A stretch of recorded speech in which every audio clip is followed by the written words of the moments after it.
তো hello guys, আজকে আমার এমটিটাকে বাদ দিয়ে আজকে আমি স্টার্ট করব অন্য একটি বাইক। তো দেখতে পাচ্ছ তোমরা, হয়তো হাসবে। এই বাইকটি দেখো, দেখতে পাচ্ছ এই বাইকটি হলো আমার, মানে হচ্ছে কি বলবো, একটা শখের বলতে গেলেই চলে। আর এতে একটা এক্সজস্ট লাগানো আছে, আর এই এক্সজস্টটা নিয়ে আর এই সাউন্ডটা তোমাদের শোনাই। দেখো,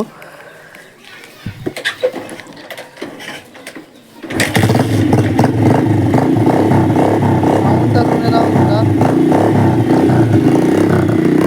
আর এক্সজস্টের সাউন্ডটা এত সুন্দর, আমাকে প্রচুর ভালো লাগে। যখন স্টার্ট রুমে যাই, পাশের মানুষগুলো দেখি, ঠিক আছে, যে বাইকটা এত সুন্দর সাউন্ড।